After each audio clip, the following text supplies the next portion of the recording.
अच्छा, ये एंग्ज़ायटी और डिप्रेशन के मसाइल पाकिस्तान में गुज़िश्ता एक दहाई में बहुत ज़्यादा सामने आए। अब जो एलोपैथिक डॉक्टर्स हैं, वो तो इनकी बाकायदा अद्वियात देते हैं, लोग बहुत ज़्यादा दवाइयाँ इस्तेमाल करते हैं।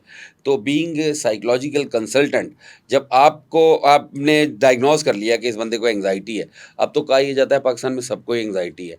तो उसको फिर ट्रीट किस तरह करते हैं? कोई मेडिसिन-वेडिसिन देते हैं या कोई और तरीक़ाकार है? अच्छा इसमें हमारा जो कॉन्सेप्ट बना ना वो बना ही मेडिसिन के ऊपर है कि जब तक वो एक कहते हैं ना कि डॉक्टर के पास जाओ जो डॉक्टर टीका नहीं लगाएगा वो डॉक्टर डॉक्टर नहीं है। तो हुँ, हमारा एक कॉन्सेप्ट बना हुआ है इस तरह से, जबकि ये गलत चीज़ है।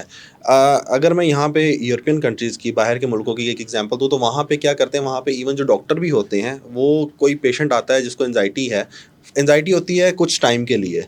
हम अगर उसको वक्त पे ट्रीट ना करें तो वो डिप्रेशन की तरफ जाता है। डिप्रेशन जो होता है उसके भी 3 स्टेजेस हैं, माइल्ड, मॉडरेट, सीवियर। हुँ, अब वो सीवियर में आप पहुँच जाते हैं तो फिर मेडिकेशन की ज़रूरत पड़ती है, वो भी साइकियाट्रिक मेडिकेशन। हुँ, अब जो इस तरह से आप बात कर रहे हैं कि जिस तरह से हकीमी अद्वैयात, अब उसमें ये होता है कि हमारा एक ब्रेन में एक केमिकल होता है डोपामिन, हुँ, जिसको शांत करना मतलब कह सकते हैं, जिसको सुन करना ज़रूरी होता है। हुँ, अब साइकियाट्रिक मेडिसिन्स भी क्या करती हैं, जिस तरह के कुछ अगर अद्वियात के नाम लूँ, एल्प हो गई या रेस्टोरिल हो गई, हुँ, ये क्या करती हैं, ये जाके उसको सुन कर देती हैं। कुछ देर के लिए आपका दिमाग सुन हो जाता है और आप समझते हैं कि आपको उस चीज़ से छुटकारा मिल गया।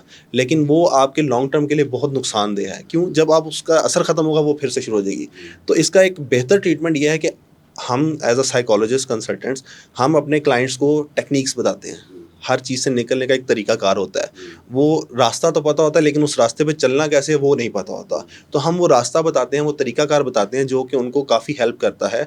और मेरे बहुत सारे क्लाइंट्स ऐसे हैं जिनको एंग्ज़ायटी थी और उनको डिप्रेशन में जाने से रोका गया है। हुँ, सिर्फ़ इस वज़ह से कि उनको एक सीधा और राइट ट्रैक और पाथ बताया गया कि आपने फ़ॉलो इस तरह से करना है। हुँ, एक छोटी-सी एक्सरसाइज़ की मिसाल देता हूँ, डीप ब्रीथ। हुँ, ये हर किसी को इसके बारे में पता है हुँ, कि डीप ब्रीथ करनी है, लेकिन वो करनी कैसे है, ये किसी को नहीं पता। हुँ, साइकियाट्रिस्ट भी आपको गाइड कर देते हैं, हकीम भी बता देंगे ठीक है जी आप डीप ब्रीथ करो, हुँ, अकेले बैठ जाओ, लेकिन हर चीज़ का एक जिस तरह एक सर्जरी का प्रोसीजर होता है, हुँ, ऐसे ही हमारी साइकोलॉजी में हर ट्रीटमेंट, हर टेक्नीक का एक प्रोसीजर है। हुँ। जब तक वो आप अपने पेशेंट या क्लाइंट को सही तरह से नहीं बताएँगे, उसका फ़ायदा नहीं है, वो फिर ज़ीरो है।